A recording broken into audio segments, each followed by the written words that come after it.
That's the point when this finance bill can be amended. And I want Kenyans to be very clear in their mind that what we are discussing here today, it is what has been published. The report of the committee, based on the results of public participation, will only be of material effect during the committee of the whole House when a bill read published can be amended. Honorable Speaker, I have perused through the report of the committee, and I must say the boys and the young guys of last year, 2024, have forced us as parliamentarians to start now listening. The previous years, we were impervious, we were immune to common mwananchi's views. But because of the event of June 2025, now the hubris is dropped, we have humbled ourselves, we can purport and pretend to listen, and I hope whatever we have listened will find its way through the committee of the whole House as we amend to make matters clearer and good for us. Honorable Speaker, allow me to go through a few issues that have been placed here. Honorable Speaker. What is out of order, Majority Leader? And remember, Honorable Undo has barely 2 minutes to conclude. Yes, Honorable Speaker, because the kind of unpalatable things he's saying about the House is not true. Because he is aware, as a member of Parliament, that last year the committee listened to people and brought amendments, Honorable Speaker. And that's certain that. And you know, it is such careless talk by leaders, Honorable Speaker, that incites Kenyans. Honorable Speaker, I would beg that Honorable Udo says that, withdraws and apologizes to the House, because he cannot say that, knowing very well the process that that bill underwent last year, the same process this bill has undergone this year, Honorable Speaker. I beg that he withdraws and apologizes to the House. Honorable Undo, allow me to continue, Honorable Speaker. Is very right to make the presentation. Allow me to continue if there will be time. Honorable Undo, continue. Your time was frozen. You have 2 minutes. Yeah, Honorable Speaker, and we need to be very clear at the opportune time, and I think the chair will need to clarify. When you look under clause 26 of the bill that is published here, and I need Kenyans to be very clear and listen clearly. The incentives or the waiver of income tax on gratuity and pension payments, Honorable Speaker, and the Kenyans must listen, it applies, it reads in the leading paragraph A and substituting the following new paragraph. A, payment of gratuity. That presupposes, that means gratuity both in the public sector and in the private sector. My time has been eaten, Speaker will have to add me. Honorable Speaker, thirdly, secondly, Honorable Speaker, other allowances paid under public pension scheme. The constructive word here is public pension scheme.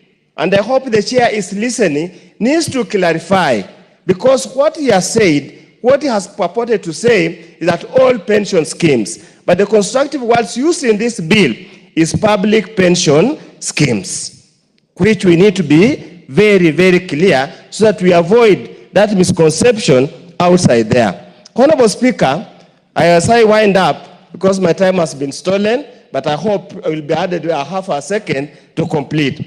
Honorable Speaker, the bill under clause 36 proposes to exempt very critical ingredients, raw materials in the manufacturing sector. Honorable Speaker, add him 1 minute to conclude that point. Including raw materials for manufacture in Kenya for manufacturing medicaments as approved from time to time by the Cabinet Secretary.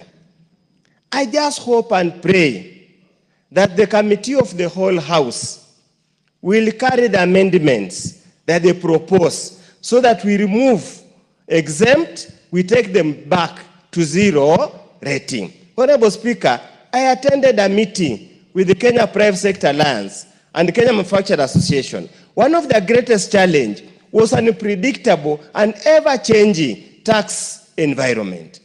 I hope we'll now have an element of consistency so that Kenyans can be sure that if I invest today this is what I expect the way going forward. Honorable Speaker, thank you for the opportunity, but since time is up, I can't respond to Majority Leader. Probably when I have more time. And terms and elections. No. This project is not about how many terms you serve or how many, which elections come this way or that way. I want leadership in Kenya to be defined by how much impact we are making, how much transformation we are undertaking, and how good a foundation we are laying for generations to come. That is what Kenya should be defined.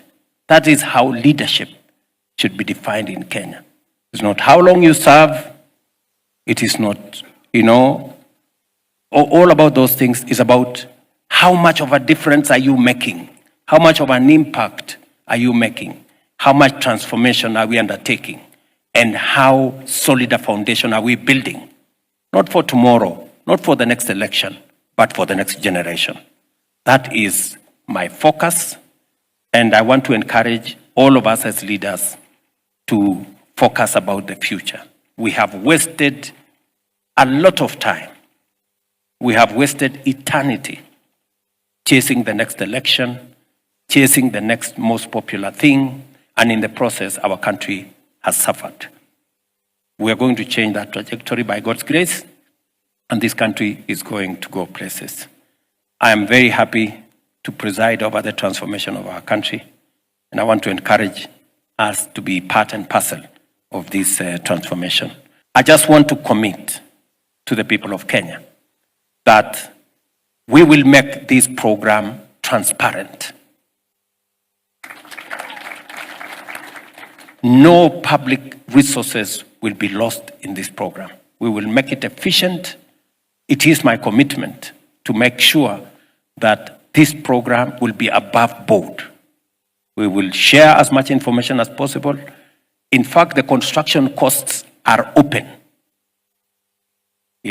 Before you even apply, we tell you, if you want to quote more than this, don't even waste your time, because we cannot accept any bids beyond what we have designed the house to cost us. And we also are very careful about quality. We are not going to take any substandard work. And I want to thank our professionals, the Institute of Engineers, the Institute of Architects. For your information, our Kenyan professionals have made a big contribution to the success of this program. They have reduced their fee from about 12% of the construction cost to 2.5%. That is a mark of patriotism. Because of the scale of what we are building, we negotiated with them. And I want to say this so that Kenyans can know that we have some patriotic Kenyans out there. Our engineers, our architects have provided their professional service to this housing program at 20% of the cost. Correct? I sat down with them. They looked at me in the eye. I looked at them in the eye and I told them, look, we are giving you a big job. This is our country. Let everybody make their contribution. They are the heroes of this project, those professionals. And they have kept the standards. I must commend them. They have kept the standards. And I want to tell them to continue making sure that the standards are high and we are not building anything that is substandard. When I got the opportunity and the chance and the privilege to be president, I said, this is one thing amongst the many things I want to do. And because it is the right thing to do. We have said here, I've heard the country director talk of World Bank. And all the statistics point to a future that is urban. And we have no choice about that future being urban. But we have a choice on what type of urban future we are going to have. Are people going to live in informal settlements? Are they going to live in slums? Or they are going to live in planned, dignified shelter that has dignity? And so, because Kenya is urbanizing, we've just been told by the country director of the World Bank, among the highest in the world, 4.3%. 50% of our population will be living in urban centers by 2050. Maybe 30, maybe 35 million Kenyans, maybe 40 million Kenyans will be living in urban centers by 2050. And many people ask me, who told you that Kenyans need houses? Why are you pushing this agenda of housing? You know, maybe you are pushing it for other reasons. But I have a simple answer. The answers, the statistics answer them. Kenya is urbanizing, the highest rate, some of the highest rates in the world. We will have 30, 40 million people living in urban centers. If we don't plan about it, we will be living in squalor, as many of our citizens are doing. You have citizens that are living in subhuman conditions today. Go to any informal settlement. Mukuru, Soweto, you know, the famous Kibra, you know, just outside this hotel here, Karagita, just here, you have 10,000 people living in a small place. Go down to Molo. You know, I was in Molo and I felt very bad. You have close to 10,000 people living in a small place. You know, you have children staying in little houses with their parents. We had a confession from Kibra. It is the same in Kasarani right here, where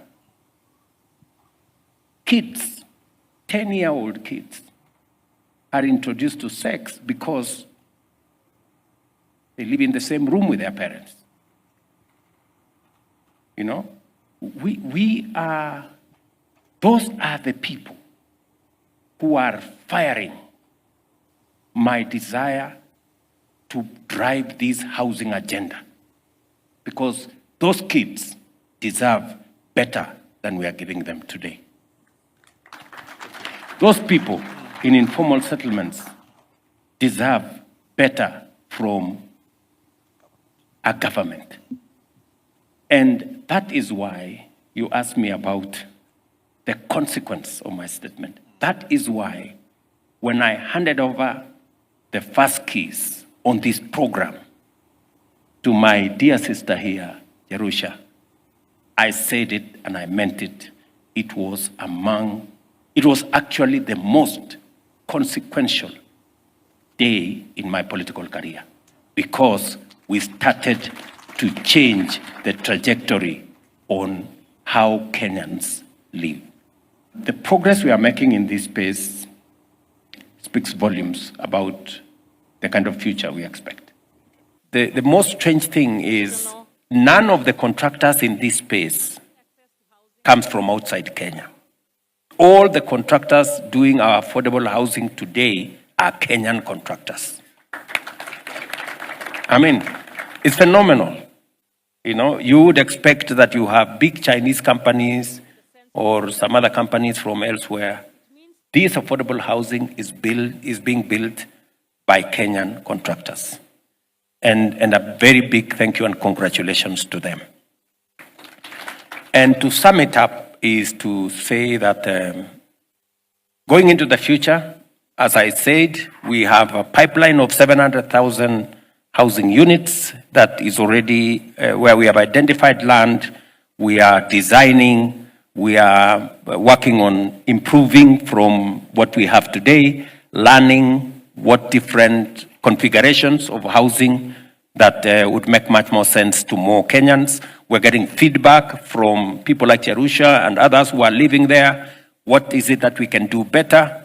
And working with the UN, as they have said, doing a lab where we can, get more info, do more research, do a lot more R&D so that we can better deliver on this.